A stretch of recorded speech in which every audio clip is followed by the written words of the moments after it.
सिर साहब, आपने कहा था कि ख्वाजा आसिफ ने कुछ अर्सा पहले जो जनरल बाजवा को याद करके कुछ बातें की थी किसी पॉलिसी के हवाले से कि पार्लियामेंट में बुलाया जाए, तो बाजवा साहब दुबई हैं, वापस आके वो ज़रूर इस हवाले से बात करेंगे। उन्होंने वापस आके उस हवाले से तो नहीं, लेकिन एक ऐसी शादी की तकरीब थी, बाय द वे शादी की तकरीब, उसमें उन्होंने एक हमारे बड़े सीनियर सहाफ़ी हैं मुजीबुर रहमान शामी साहब, उनको पकड़ लिया, उनके कंधे पे, बाएँ कंधे पे हाथ रख के उन्होंने ना सिर्फ ये कि हमारी जो कुरान पाक हमारी मुक़द्दस किताब है उसके ऊपर बाकायदा हल्फ दिया, कब्र की कसम खाई, शफात नसीब ना हो, इस तरह की बातें करके 3 चीज़ों से उन्होंने इनकार किया। एक ये कि वोट ऑफ नो कॉन्फिडेंस में या हुकूमत गिराने में उनका किरदार नहीं था, और दूसरा ये कि एक्सटेंशन के नहीं चाहते थे, ना ही उन्होंने किसी हुकूमती शख्सियत को उस अरसे में कहा, और ना ही उन्होंने नवाज शरीफ साहब को बाहर भिजवाया, जिसका इल्ज़ाम उन पर इमरान खान साहब आयद करते रहते हैं। अच्छा, ये सब चीज़ें तो मीडिया में उसके बरक्स रिपोर्ट होती रही, और आपके तज्ज़िये में अक्सर इसके बरक्स बात करते रहे। अब समझ ये नहीं आ रही कि बाजवा साहब ये बार बार वजाहतें क्यों दे रहे हैं, और अब इस हद तक आ गए हैं कि वो साबिक आर्मी चीफ रहे हैं लेकिन वो कस्में खा रहे हैं, क्यों? बड़ी इंटरेस्टिंग बातें कही हैं उन्होंने। ये पहली दफ़ा नहीं, पहले भी उन्होंने स्पेशल सहाफ़ियों को बुला के और यही बातें उनको कही हैं, मगर क्योंकि बात रुकती नहीं है, कहीं ना कहीं फिर आ जाती है बात, इनका जो रोल किरदार जो रहा है। तो फिर मेरा ख्याल है, जब मैंने ये इशारा किया था कि अगर आप वो क्लिप दिखा देते तो अच्छा था, कि मैंने कहा था ये दुबई से आके कुछ बात करेंगे। एक्सप्लेनेशन आने वाली है जनरल बाजवा की तरफ से। 28 तारीख को जनरल बाजवा वापस आ रहे हैं दुबई से, तो ये तो खबर दे रहा हूँ ना। हाँ बिल्कुल, उन्होंने ऑलरेडी तैयार कर लिए लोग। अच्छा, जो कि ये क्या कहे, वो कुछ कहेंगे, ओके, मगर जब वो आएंगे तो फिर ये लोग जो हैं ये कहेंगे जी हमारी मुलाकात हुई है जनरल बाजवा से। अच्छा, और वो तो ये कहते हैं ये कि वो यही बात थी कि वो बड़े परेशान हैं। देखिए, जब वो बाहर थे ना, वो जब बाहर निकलते हैं ना, तो अगर पब्लिक में कहीं भी जाते हैं ना, शॉपिंग मॉल, ग्रोसरीज लेने या कहीं लेने गए थे, आपको याद है वहाँ पर क्या हुआ था? फ्रांस में भी गए थे जी, और पीटीआई वाले पड़ जाते हैं जी, तो बहुत शर्मिंदगी का बायस है ना ये बात कि आर्मी चीफ अपनी अहलिया के साथ दोनों 60+ वो जा रहे हैं कहीं और पीटीआई वाले पड़ जाते हैं, उनको गाली गलौज शुरू हो जाती है, वो सड़क के उस तरफ होते हैं, इधर से शुरू हो जाए, तो मसला बन जाता है। तो ही इज़ वेरी कीन कि अपना नाम किसी तरीके से क्लियर किया जाए, इसलिए ये उनको तकलीफ़ हो रही है, इसमें कोई शक नहीं है। यहाँ तक कि मैं आपको बताऊँ कि कुछ सहाफ़ियों ने जो बाजवा साहब की बात करते थे उनको इंस्ट्रक्शंस आई हैं ऊपर से कि यार बाकी ठीक है, बाजवा साहब की गल ना कराया करो, हमारे चीफ हैं, चीफ रहे हैं, छोड़ दो। तो एडवाइस भी आई है कि बाजवा साहब की बात, इससे मतलब है तकलीफ़ हो रही थी उनको। अच्छा, अब बाजवा साहब के बारे में मैं कुछ कहना चाहूँगा। हाँ, बिकॉज़ मेरी उनसे इतनी लंबी चौड़ी वाकफियत तो नहीं है, मगर मैंने उनको बड़ा क्लोजली मॉनिटर किया था और वॉच किया था, और कुछ बातें मुझे मेरे इल्म में भी हैं। अच्छा, अब बात यह है कि let's start with the third उन्होंने ये कहा कि मैंने नवाज शरीफ को बाहर नहीं भेजा। इसमें कोई शक नहीं है, क्योंकि उस वक़्त सूरत हाल ऐसी थी कि इमरान खान साहब की अप्रूवल के बगैर ये बाहर नहीं जा सकते थे, और उस वक़्त इमरान खान साहब ने अपने शौकत खानम के डॉक्टर्स को भी बुला लिया था, और उनको जो एडवाइस दी जा रही थी उस वक़्त वो ये था कि अगर खुदा न ख्वास्ता नवाज शरीफ को कुछ हो गया तो फिर ये साहब गवर्नमेंट के ऊपर आएगी बात। तो अगर कोई भेजने वाला है बाहर, वो तो इमरान खान था। मगर उस वक़्त एक माहौल भी ऐसा क्रिएट हो गया था, प्लेटलेट्स गिर रही हैं, ये हो गया है, वो ना हो जाए, और फिर अदालतें भी घबरा गई थी। फिर तो मेरा ख्याल है कि अगर डायरेक्टली नहीं भेजा तो शायद इशारा हो गया हो नवाज शरीफ वालों को कि आप अदालत को से रजू करें और उधर से इजाज़त लें, हमारी तरफ से कोई मुदाखलत नहीं होगी, हम नहीं कहेंगे कि इनको रोका जाए। ठीक है, फिर खान साहब छोड़ते हैं तो छोड़ दें, we will not be a problem. तो ये नहीं कि जी इनको जाने दें, ये कि इनको अगर आप, हम नहीं कहते कि इनको रोकें, एक फ़र्क है ना, एक है कि जाएं आप, इनको जाने दें, दूसरा ये है कि हम नहीं रोकते, आपने करना है तो आप करें, आपका फैसला। तो ये खान साहब का फैसला था, वो डर गए थे कि ये कुछ हो ही ना जाए। फिर उन्होंने देखा कि बाजवा साहब ये कह रहे हैं कि भाई फैसला आपका है, और बाजवा साहब ने पहले भी खान साहब को 1-2 हिदायत की थी कि देखिए अपोजिशन को साथ लेके चले, ये ना करें ऐसे। इमरान खान ने इल्ज़ाम भी लगाया है कि बाजवा साहब वो सॉफ्ट ऑन द अपोजिशन, ऐसा ही। तो ये इसमें कोई शक नहीं है कि बाजवा साहब डिडंट वांट कॉन्फ्रंटेशन। अच्छा, अब बात ये है कि मैं एक आपको वो एक छोटा सा केस सुनाता हूँ जिससे शायद और भी कुछ रोशनी पड़े इन चीज़ पे। मैं जब क्रिकेट बोर्ड में था, अच्छा, तो 2017 में हमने चैम्पियंस ट्रॉफी जीती। जब हमने चैम्पियंस ट्रॉफी जीती तो बाजवा साहब आर्मी चीफ क्रिकेट में बड़ी दिलचस्पी रखते हैं। हाँ इंडीड, बाद में तो भी। उन्होंने दावत दी कि जी पीसीबी क्रिकेटर्स को लेके आए, जैसे अब आसिम मुनीर साहब ने दावत दी है क्रिकेटर्स को जी, जी। कि इनको लाए, मैं इनका खाना करता हूँ। मगर इस वक्त तो कोई ऐसा मौका नहीं था, कोई जीते हुए तो नहीं थे, इनफैक्ट हारे हुए थे। ट्रेनिंग के लिए उधर बुला लिया बहरहाल था, उनको कोल- मोटिवेट करने के लिए, थोड़ा सा ठाप लगाने के लिए, come on boys get on with it. तो बाजवा साहब ने एज अ गुडविल जेस्चर कि इनको थोड़ा सा ठाप मिले, अच्छी, वेल डन, तो हमें बुलाया। तो मैं ले गया टीम को, तो आए वहाँ फिर छोटी मोटी स्पीच हुई। तो उस वक्त वो तो एक नॉर्मल चीज़ थी। बाजवा साहब मुझे साइड पे ले गए। आज ये पहली दफ़ा मैं ये बात कहने लगा हूँ, अच्छा। पहली दफ़ा। अच्छा, जब वो साइड पे हो चुके हैं आप साइड तो बाजवा साहब मुझे साइड पे ले गए। 2017 की बात है, नवाज शरीफ डिस्क्वालीफाई हो चुके थे। हाँ हाँ Knock on बिल्कुल, wood। 2017 में हो चुके थे। तो बाजवा साहब ने मुझे कहा कि उनको पता था कि मेरी कोई तल्लुकात हैं नवाज शरीफ साहब के साथ ज़ाती। अच्छा, तो मुझे तो अलग ले गए, तो कहने लगे सेठी साहब यकीन करें, हाँ हाँ, मेरा कोई रोल नहीं है नवाज शरीफ को निकालने में। मैंने जब इन्होंने नवाज शरीफ साहब ने फैसला किया कि जुडिशल कमीशन बनानी है, तो मैंने इनफैक्ट ये सोचा था कि इनको एडवाइस करूं कि मत करें ये जुडिशल कमीशन JIT? JIT नहीं, जुडिशल कमीशन। पहले मियाँ साहब ने सुप्रीम कोर्ट को कहा था ना, ओके, हाँ हाँ, उन्होंने फिर एक कमीशन बनाई जिसके फिर JIT बनी। हाँ हाँ, तो कहने लगे मैंने ये कहा था कि आप मत करें ऐसे, मगर हमारे जो एडवोकेट जनरल हैं उन्होंने कहा कि आप मदाखलत ना करें, आप रहने दें, जो वो प्राइम मिनिस्टर करते हैं वो करें। अच्छा, तो मैंने दिल में सोचा ये चाह रहे हैं कि मैं मियाँ साहब को ये बताऊं कि मेरा कोई रोल नहीं है आपको गिराने में, ठीक है, या आपने जो सुप्रीम कोर्ट के ज़रिए अपने गले ये चीज़ डाल ली है, ये उसकी वजह से ये सब कुछ हुआ है।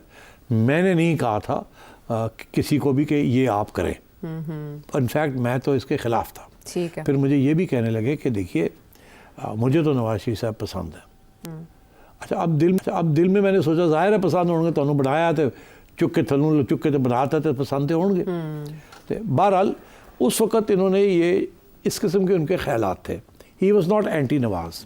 मेरा ख्याल है कि जो कुछ हुआ उस वक़्त, इनकी जो नवाज शरीफ साहब की छुट्टी हुई उसमें इनके इदारे का ज़्यादा बड़ा रोल था, खुद इनका अपना रोल इतना नहीं था। तो ये पहली बात तो मैं इत्तेफाक करता हूँ उनसे कि उन्होंने इस चीज़ के अंदर कोई रोल नहीं अदा किया।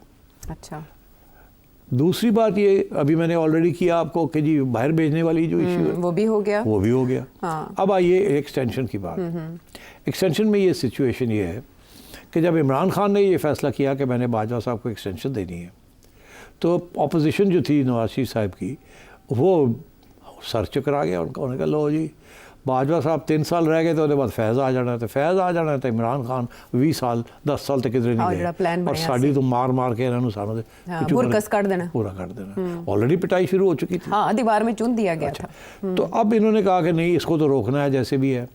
तो इसमें 2 लॉबीज़ थी। एक्चुअली लॉबी एक ही थी, वो शहबाज साहब और आसिफ, ख्वाजा आसिफ उसको लीड कर रहे थे। ठीक है। वो कह रहे थे कि 180 हाँ कर दी है, 80 रुकावट इतना बनी है, क्योंकि कल नू बाजवा साहब में एक्सटेंशन तो हो जानी हुण, आहो, उदों तो इमरान ने दे देनी है, ਅਸੀਂ तो रोक नहीं सकते। तो हम कैसे नंबर ਤੇ टांगे? ਅੱਗੇ ਤੇ ਫਿਰ ਤੇ ਪੱਕਾ ਫਾਰਗ ਹੋ ਗਏ ਸੀ। ਤੇ ਕੋਈ ਜਾਨ ਕੋਈ ਥੋੜੀ ਬਹੁਤ ਆਪਣੇ बना के रखो ਚੀਫ ਦੇ ਨਾਲ, ਕੱਲ ਨੂੰ ਕੰਮ ਆਏਗੀ। उस वक्त मियाँ नवाज शरीफ साहब ऐसे थे। डावाडोल। वो कह रहे हैं हाँ मगर देख लो हमारा बयानिया ये है, हमारा बयानिया। वो कह रहे हैं जी बयानिया अपनी जगह से, मगर वो जो अगे प्लान्स बनते पे ने उसको रोकना है। तो इसलिए हमें अब एक चीज़ होने जा रही है तो उसको रुकावट नहीं करनी चाहिए असूलों के ऊपर। इस वक्त असूल क्या, हम तो बढ़ गए हैं, तो और आगे बढ़ जाएंगे। तो अभी आप कहीं ना कहीं तो कोई हमदर्दी रखें थोड़ी बहुत।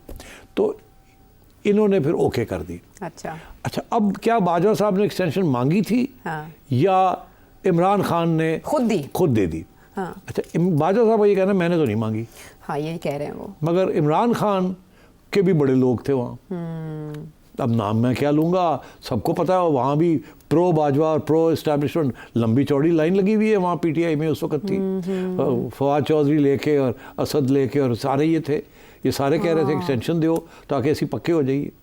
और फिर यही कि जी बाजवा साहब के बाद वो आएंगे, जनरल फैज़ आएंगे। जी। तो यही तरीका है, अदरवाइज़ तो कोई और आ गया तो फिर वो अगली एक्सटेंशन वो ले जाएगा और हमारा कोई हमदर्द नहीं होगा तो फिर फैज़ भी नहीं बनेगा। ठीक है, यानी वो पहले से आमादा थे, इनको इतनी एफर्ट नहीं करनी पड़ी। इन्होंने तो पहले फैसला किया हुआ था देनी है। अच्छा, अब बाजवा साहब को ये मेरा ख्याल है इन्होंने अपने आप को सिक्योर करने के लिए पीटीआई ने इन्होंने बाजवा साहब को बंदे भेजे कि सर असी ते चाहने तुसी रहो। सुप्रीम कोर्ट दरखास्त आ गई सी ना एक, बड़ा कुछ होया। हाँ, दूसरे पासे दरखास्त आ गई सी और राही साहब सी कोई। हाँ, और राही साहब ते इधर जड़ा इन्होंने तैयारी कर ली सी। अब अगर आपके बाजवा साहब आप होते, आपने कहा तो नहीं कि मुझे एक्सटेंशन दे, मगर जब आपको ये कहा गया कि आप एक्सटेंशन ले लें तो हम तो लेट गए, हम तो आपने लेनी है तो दिल तो खुश हुआ होगा ना।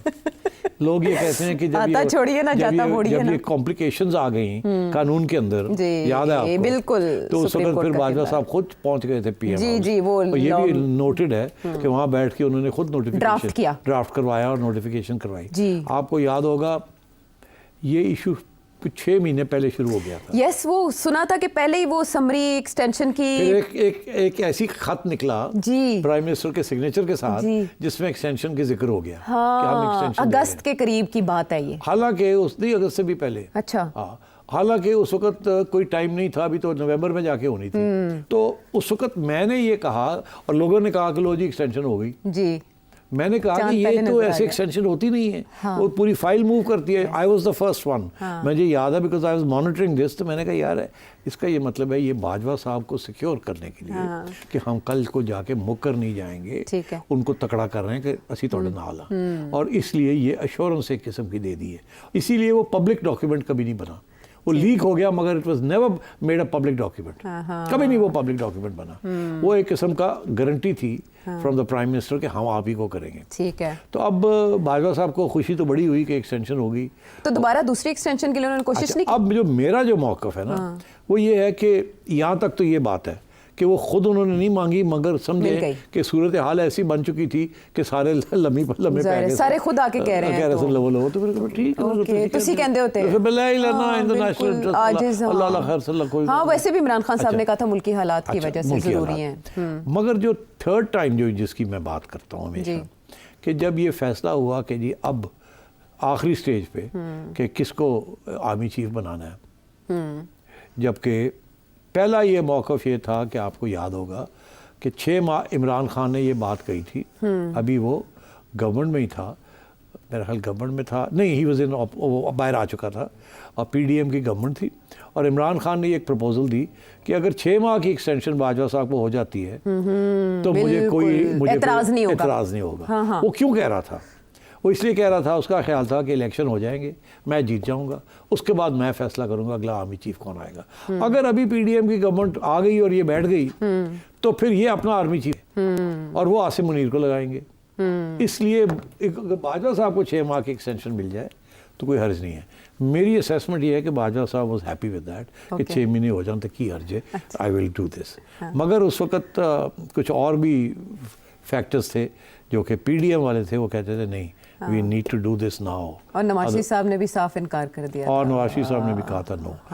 मैं आपको बता दूं कि जिस रात आखिरी रात थी, उस रात को 2 बजे के करीब एक शख्स पहुंचा शहबाज शरीफ साहब के पास और उसने जाके शहबाज शरीफ साहब को कहा कि आप फलाने को लगा दें, आसिम मुनीर को मत लगाएं।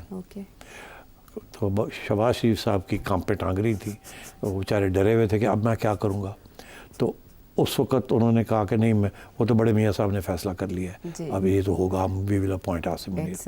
मगर कांपे टांग रही थी, यहाँ तक कि उस बंदे ने कहा कि ये हो सकता है कि मार्शल लॉ लग जाए। मैं बता रहा हूँ आपको, ये हॉर्सेस माउथ से मैं बता रहा हूँ, मेरी सोर्स पक्की है। मगर उस वक़्त फिर नवाज शरीफ साहब ने कहा लगा दें तो लगा दें। हाँ, मेरी बला से। हाँ, तुमने ये नहीं काम करना, तुमने आसिम मुनीर को ही लगाना है। और शहबाज साहब टिक गए और हाँ, हालांकि काम पे टांग रही थी लेकिन फैसला सही साबित हुआ, फैसला सही था। हाँ। अगर अभी पीडीएम की गवर्नमेंट आ गई और ये बैठ गई तो फिर ये अपना आर्मी चीफ और वो आसिम मुनीर को लगाएंगे। इसलिए अगर बाजवा साहब को 6 माह की एक्सटेंशन मिल जाए तो कोई हर्ज नहीं है। मेरी असेसमेंट ये है कि बाजवा साहब वाज हैप्पी विद दैट कि 6 महीने हो जाए तो की हर्ज है, आई विल डू दिस। मगर उस वक्त कुछ और भी फैक्टर्स थे जो कि पीडीएम वाले थे, वो कहते थे नहीं, we need to do this now. और नवाज शरीफ साहब ने भी साफ इनकार कर दिया और था। नवाज शरीफ साहब ने भी कहा था नो। मैं आपको बता दूं कि जिस रात आखिरी रात थी, उस रात को 2 बजे के करीब एक शख्स पहुंचा शहबाज शरीफ साहब के पास और उसने जाके शहबाज शरीफ साहब को कहा कि आप फलाने को लगा दें, आसिम मनीर को मत लगाएं। ओके। तो शहबाज शरीफ साहब की कांप पे टांग रही थी, तो वो बेचारे डरे हुए थे कि अब मैं क्या करूँगा। तो उस वक्त उन्होंने कहा कि नहीं, मैं वो तो बड़े मियाँ साहब ने फैसला कर लिया है, अब ये तो होगा, हम we will appoint Asim Munir. मगर कांप पे टांग रही थी, यहाँ तक कि उस बंदे ने कहा कि ये हो सकता है कि मार्शल लॉ लग जाए।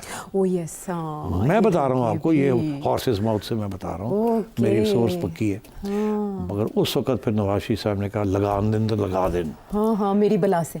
हाँ, तुमने ये नहीं काम करना, तुमने आसिम मनीर को ही लगाना है। और शहबाज साहब टिक गए और हालांकि काम पे टांग रही थी। लेकिन फैसला सही साबित हुआ ना? फैसला सही था।